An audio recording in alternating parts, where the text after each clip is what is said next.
the goodness of God. Amen. Let's give a clap offering to the Lord for all the good things that He has done for us. Amen. Praise you, Jesus. Thank you, Lord. Thank you, Jesus. ഈ രാത്രികാലത്തെ ചിന്തയ്ക്കായിട്ട് നമുക്ക് ഒരു വേദഭാഗം വായിക്കാം. അതിനായിട്ട് ലൂക്കോസിന്റെ സുവിശേഷം 12-ാം അധ്യായം അതിൻ്റെ 6 മുതൽ 9 വരെയുള്ളതായ വാക്യങ്ങൾ നിന്നാണ് ഈ രാത്രികാലം നമ്മൾ ചിന്തിക്കുവാനായിട്ട് പോകുന്നത്. ഇങ്ങനെയാണ് അവിടെ തുടങ്ങുന്നത്. ഞാൻ തന്നെ അത് വായിക്കാം. അവന് ഈ ഉപമയും പറഞ്ഞത്, ഒരുത്തിന് തൻ്റെ മുന്തിരിത്തോട്ടത്തിൽ നട്ടിരുന്ന ഒരു അത്തിവൃക്ഷം ഉണ്ടായിരുന്നു.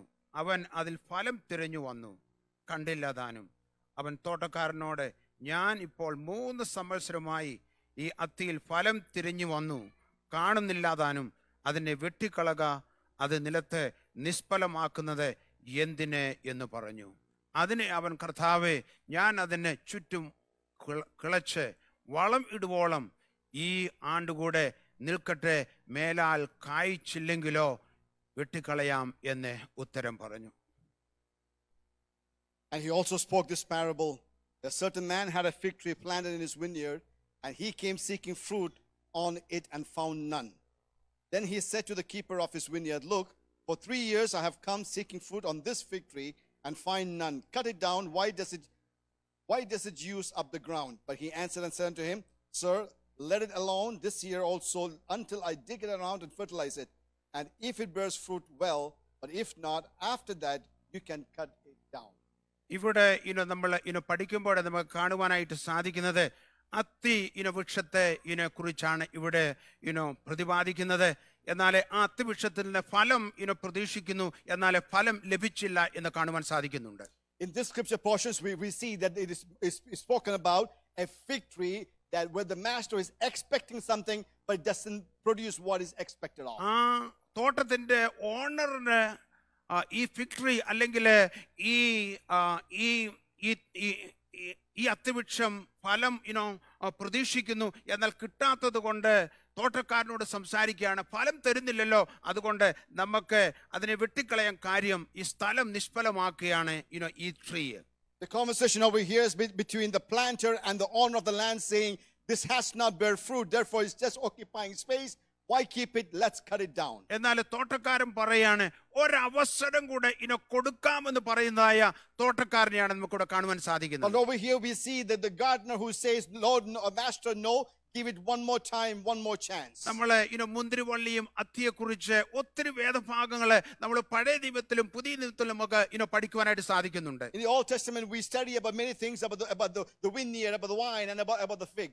ആൻഡ് മുന്തിരിവള്ളിയെ ഇസ്രായേൽ മക്കളോട് സാമ്യപ്പെടുത്തി സംസാരിക്കുന്നതായ ഒത്തിരി വേദഭാഗങ്ങള് നമുക്ക് പഴയ നിയമത്തിൽ കാണുവാൻ സാധിക്കും. In the Old Testament we are able to see where the wine or the grapefruit is, the grape is actually compares or symbolizes the Israelites. മത്തായിയുടെ സുവിശേഷം 21-ാം അധ്യായം അതിന്റെ 18-ഉം 19-ഉം വാക്യങ്ങൾ വായിക്കുമ്പോൾ, അതുപോലെ തന്നെ മർക്കോസ് സുവിശേഷം 11-ാം അധ്യായം അതിന്റെ 12-ാം വാക്യം വായിക്കുമ്പോൾ അവിടെ യേശു കർത്താവ് ഒരത്തിയെ ശപിക്കുന്നതായിട്ട് നമുക്ക് കാണുവാൻ സാധിക്കുന്നുണ്ട്. When we study the Gospel of Matthew and as well as Mark, we repeatedly see Jesus actually cursing a fig tree. യേശു ബഥാന്യ ആ ഗ്രാമത്തിൽ നിന്ന് യാത്ര ചെയ്ത് തന്റെ ശിഷ്യന്മാരുമായിട്ട് മുന്നോട്ട് പോകുമ്പോൾ ഒരത്തിവൃക്ഷം അവിടെ കാണുന്നു. ആ അത്തിവൃക്ഷം വളരെ ഇലകളുണ്ട്, എന്നാൽ അതിൽ വല്ല ഫലമുണ്ടോ എന്ന് ചെന്ന് നോക്കിയപ്പോൾ ഒരു ഫലവും കണ്ടില്ല എന്ന് നമുക്ക് കാണുവാൻ സാധിക്കുന്നു. Over there we see when Jesus is coming after a journey, comes to a city, he looks at the fig tree hoping there would be some fruit out of it, but he doesn't see anything, and therefore he curses the fig tree. യേശു ഇങ്ങനെയാണ് പറഞ്ഞത്, ഇനി നിങ്ങൾ നിന്ന് എന്നേക്കും ആരും ഫലം തിന്നാതിരിക്കട്ടെ എന്ന് പറഞ്ഞ് യേശു അത്തിയെ ശപിക്കുന്നു. ആ അത്തിവൃക്ഷം ഉണങ്ങിപ്പോകുന്നത് നമുക്ക് കാണുവാൻ സാധിക്കുന്നുണ്ട്. And we see that Jesus says from now on no one should eat the fruit of this fig tree, and therefore he curses it, and we see the fig tree getting dried off. മീഖായുടെ പുസ്തകം 4-ാം അധ്യായം അതിന്റെ 4-ാം വാക്യം വായിക്കുമ്പോൾ അവിടെ മുന്തിരിവള്ളിയെയും അത്തിവൃക്ഷത്തെയും കുറിച്ച് പറയുന്നത് നമുക്ക് കാണുവാൻ സാധിക്കുന്നു. When we come to the book of the Micah, we are also able to see about the fig tree and about the plant that's mentioned. അവൻ ഓരോരുത്തൻ താന്റെ മുന്തിരിവള്ളിയുടെ കീഴിലും അത്തിവൃക്ഷത്തിന്റെ കീഴിലും പാർക്കുമെന്ന് മീഖാ പ്രവാചകൻ വിളിച്ചു പറയും. In the book of Micah chapter 4 verse 4 says, but everyone shall sit under his vine and under his fig tree. അതുപോലെ തന്നെ മീഖായുടെ പുസ്തകം 7-ാം അധ്യായം 1-ാം വാക്യം വായിക്കുമ്പോൾ, യെരമ്യാവിന്റെ പുസ്തകം 8-ാം അധ്യായം അതിന്റെ 13-ാം വാക്യം വായിക്കുമ്പോൾ, അവിടെ എല്ലാം എന്തുമാണ് നമുക്ക് മുന്തിരിവള്ളിയും അതുപോലെ അത്തിവൃക്ഷം ഒരു കോമ്പിനേഷൻ നമുക്ക് കാണുവാൻ And സാധിക്കുന്നു. also when we come to the book of Micah chapter 7 and also Jeremiah, we also see the combination between the fig tree and the wine. യെരമ്യാവിന്റെ പുസ്തകം 8-ാം അധ്യായത്തിന്റെ 13-ാം വാക്യം ഇങ്ങനെ പറയുന്നു, യഹോവയുടെ അരുളപ്പാട്, മുന്തിരിവള്ളിയിൽ മുന്തിരിപ്പഴം ഉണ്ടാകയില്ല, വൃക്ഷത്തിലെ അത്തിപ്പഴം ഉണ്ടാകയില്ല, ഇലയും വാടിപ്പോകും, അവരെ ആക്രമിക്കുന്നവരെ ഞാൻ നിയമിച്ചിരിക്കുന്നു. And it says, I will surely consume them, says the Lord. There shall no be grapes, nor wine, nor figs, or on the tree, and there shall and the leaves shall fade. അവിടെ നമ്മള് മത്തായിയുടെ സുവിശേഷവും മർക്കോസ് സുവിശേഷത്തിൽ വായിച്ചപ്പോൾ അവിടെ യേശു ശപിച്ച് ഉണങ്ങിപ്പോകുന്ന അയത്തി, എന്നാൽ ഇവിടെ ഒരവസരം കൂടെ കർത്താവ് കൊടുക്കുന്നതായ ഒരു അത്തിവൃക്ഷത്തെയാണ് നമുക്ക് കാണുവാൻ When we come to സാധിക്കുന്നത്. the book of Matthew and Mark, we are able to see about Jesus who actually curses the fig tree. But when we come to the Luke's gospel, we see the master giving one more opportunity. ഇവിടെ 2 വ്യക്തികളെ നമുക്ക് ഈ വേദഭാഗത്ത് കാണാം. അതിന്റെ 6-ാം വാക്യം വായിക്കുമ്പോൾ അവന് ഈ ഉപമയും പറഞ്ഞു. ഒരുത്തന് തന്റെ മുന്തിരിത്തോട്ടത്തില് നട്ടിരുന്നൊരു അത്തിവൃക്ഷം ഉണ്ടായിരുന്നു, ഒരുത്തന് അദ്ദേഹമാണ് അതിന്റെ owner. And in Luke's Gospel, chapter 13, we see about 2 people. One of them actually owns this particular land. എന്നാൽ 7-ാം വാക്യത്തിൽ വരുമ്പോൾ അവൻ തോട്ടക്കാരനോടൊപ്പം തോട്ടം നോക്കുന്നതായ ഒരാളുണ്ടായിരുന്നു.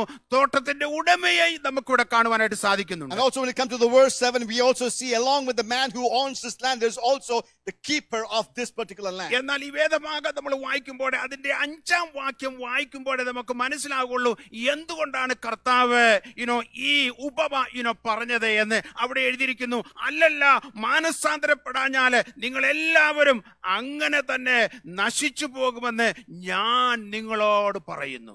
It's when we read the chapter, verse 5 of the chapter 13, we understand the reason behind the parable. It says, I will tell you, no, but unless you repent, you will likewise perish. ഇവിടെ 2 സംഭവങ്ങൾ നടന്നായിട്ട് 13-ാം അധ്യായത്തിന്റെ ആരംഭം നമുക്ക് വായിക്കുമ്പോൾ കാണുവാൻ സാധിക്കുന്നുണ്ട്.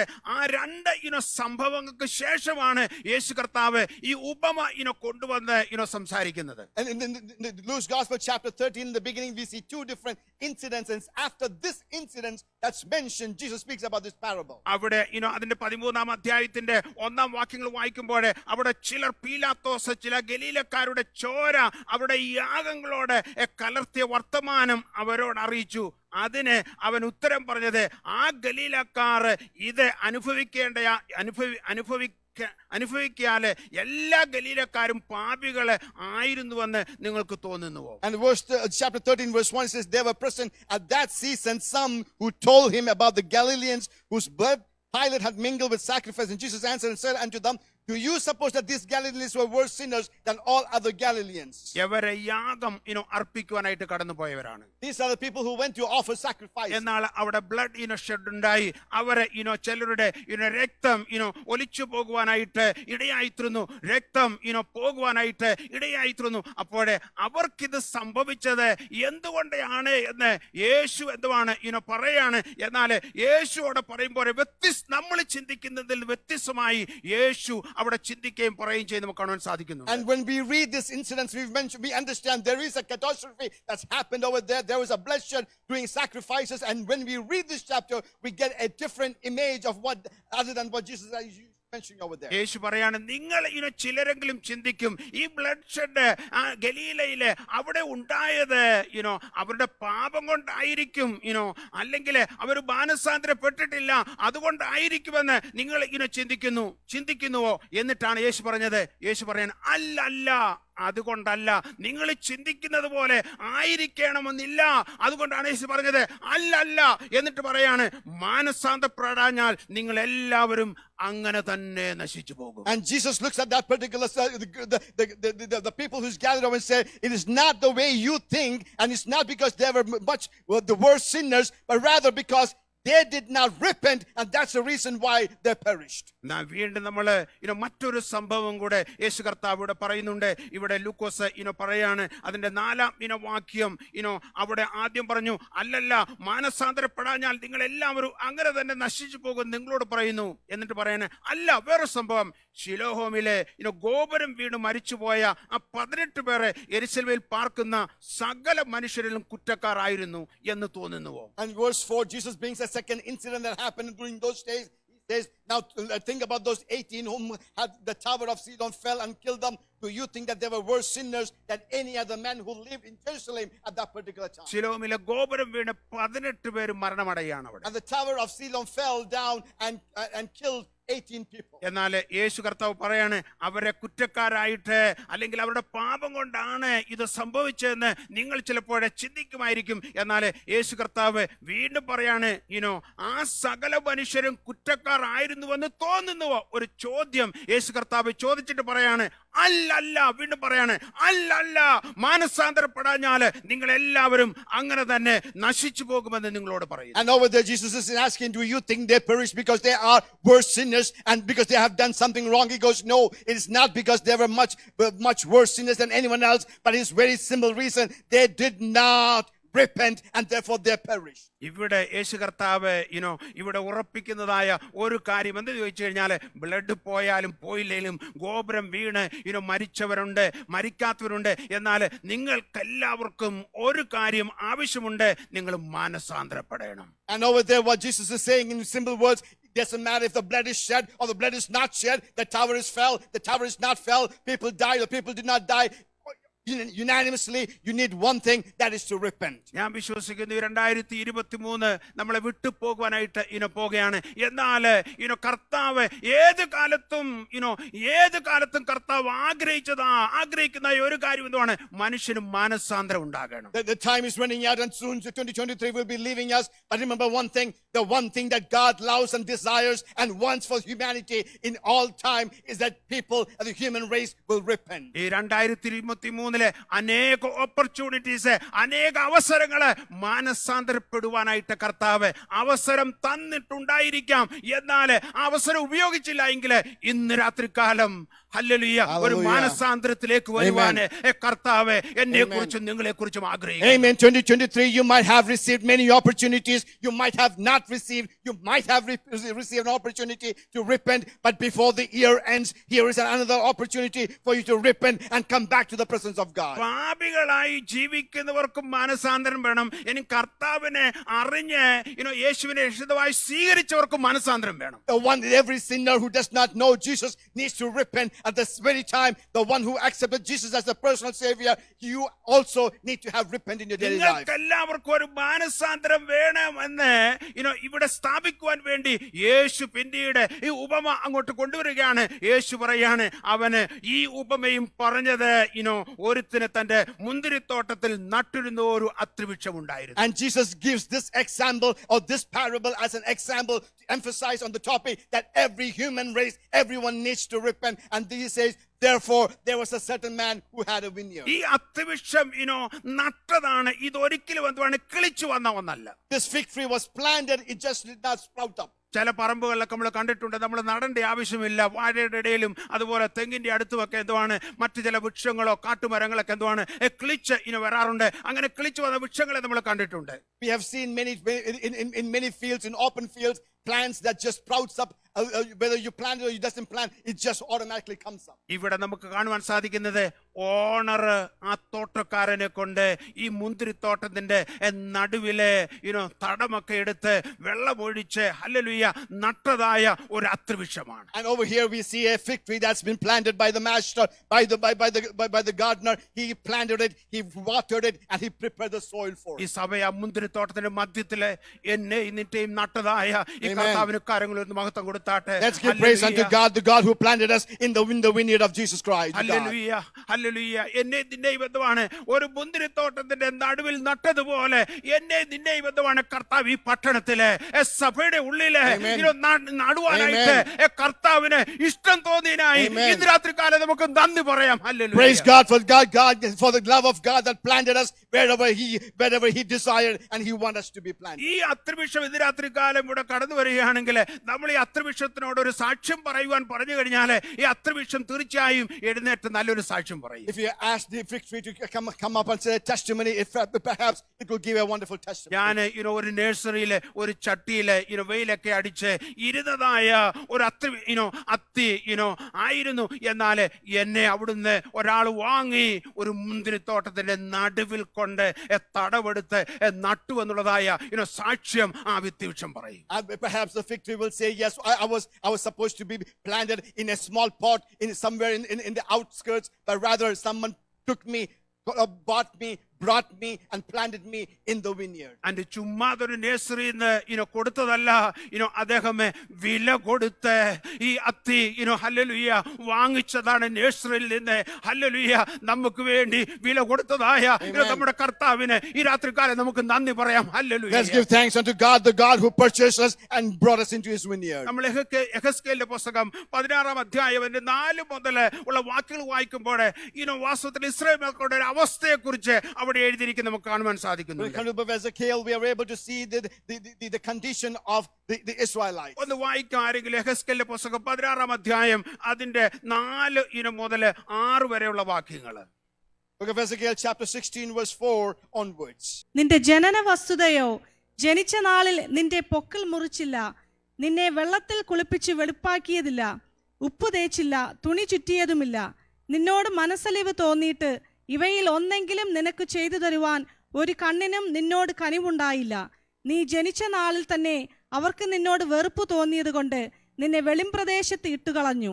എന്നാൽ ഞാൻ നിന്റെ സമീപത്ത് കൂടി കടന്നു പോകുമ്പോൾ നീ രക്തത്തിൽ കിടന്നുരുളുന്നത് കണ്ട് നിന്നോട്, നീ രക്തത്തിൽ കിടക്കുന്നു എങ്കിലും ജീവിക്ക എന്ന് കൽപ്പിച്ചു.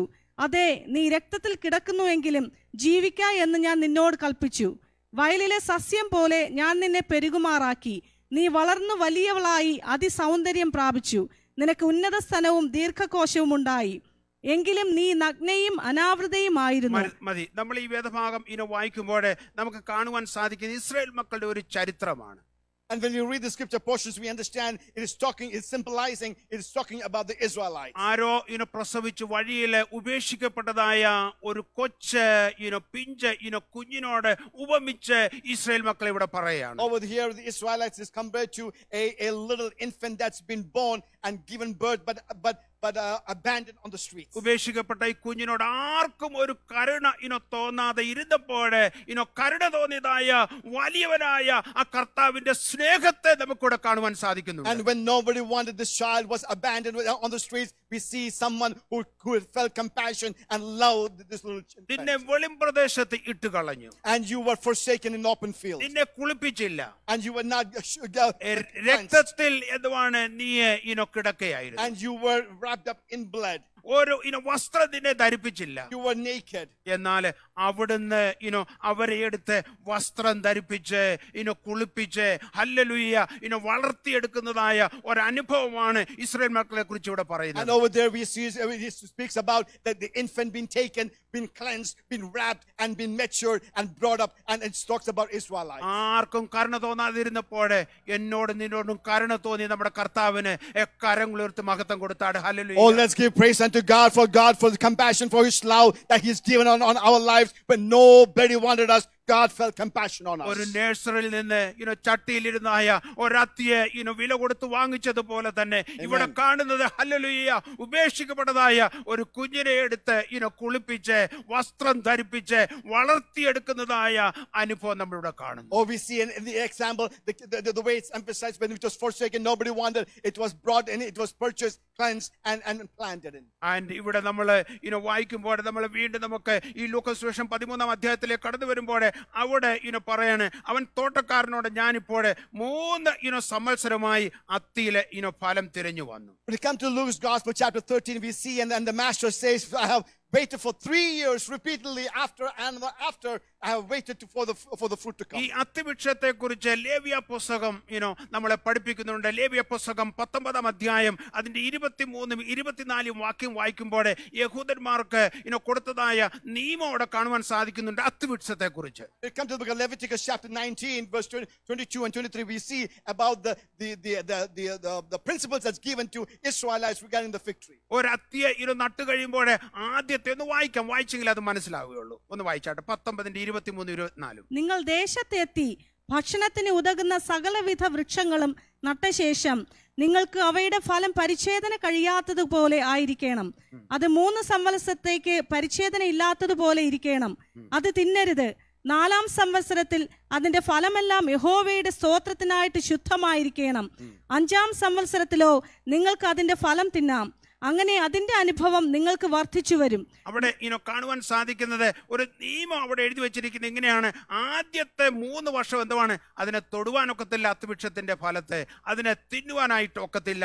അങ്ങനെ 3 വർഷം എന്തുവാണ്? തിന്നുവാനും തൊടുവാനും ഒന്നും ഒക്കത്തില്ല. എന്നാൽ പിന്നീട് 4-ാമത്തെ വർഷം അത് കായ്ക്കുമ്പോൾ അതിന്റെ ഫലം എടുത്ത് എന്തുവാണ്? ഫ്രൂട്ട് ദൈവത്തിനുള്ളതാണ്, ദൈവത്തിന് കൊടുക്കണമെന്ന് എഴുതി വെച്ചിരിക്കുന്നത്. And we'll come to the book of Leviticus chapter 19 verse 23. We see about the fig tree that it says for the first 3 years it shall not be eaten, shall not be touched, you shall leave it untouched, and the 4th year you shall pluck it and bring it to the Lord's temple for the fruit of God. 4-ാമത്തെ വർഷം ദൈവത്തിന് കൊടുത്ത് കഴിഞ്ഞതിന് ശേഷം 5-ാമത്തെ വർഷം നിങ്ങൾക്ക് തിന്നാമെന്നാണ് പറയുന്നത്. And after the 4th year is given unto God, from the 5th year onwards you can consume or eat.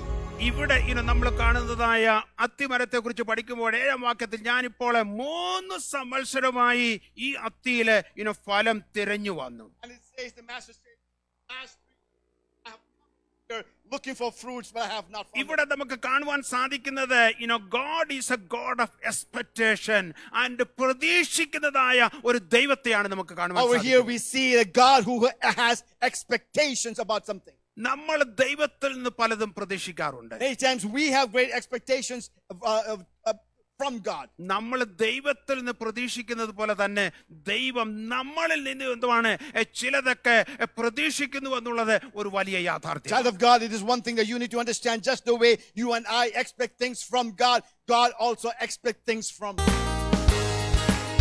ജീവിതത്തിലെ break through കൊടുത്തതായ കർത്താവ് എന്റെ ജീവിതത്തിലെ ബ്രേക്ക് ത്രൂ തരുമെന്ന് വിശ്വസിക്കുന്ന കരങ്ങളിൽ സ്തോത്രം ചെയ്യാൻ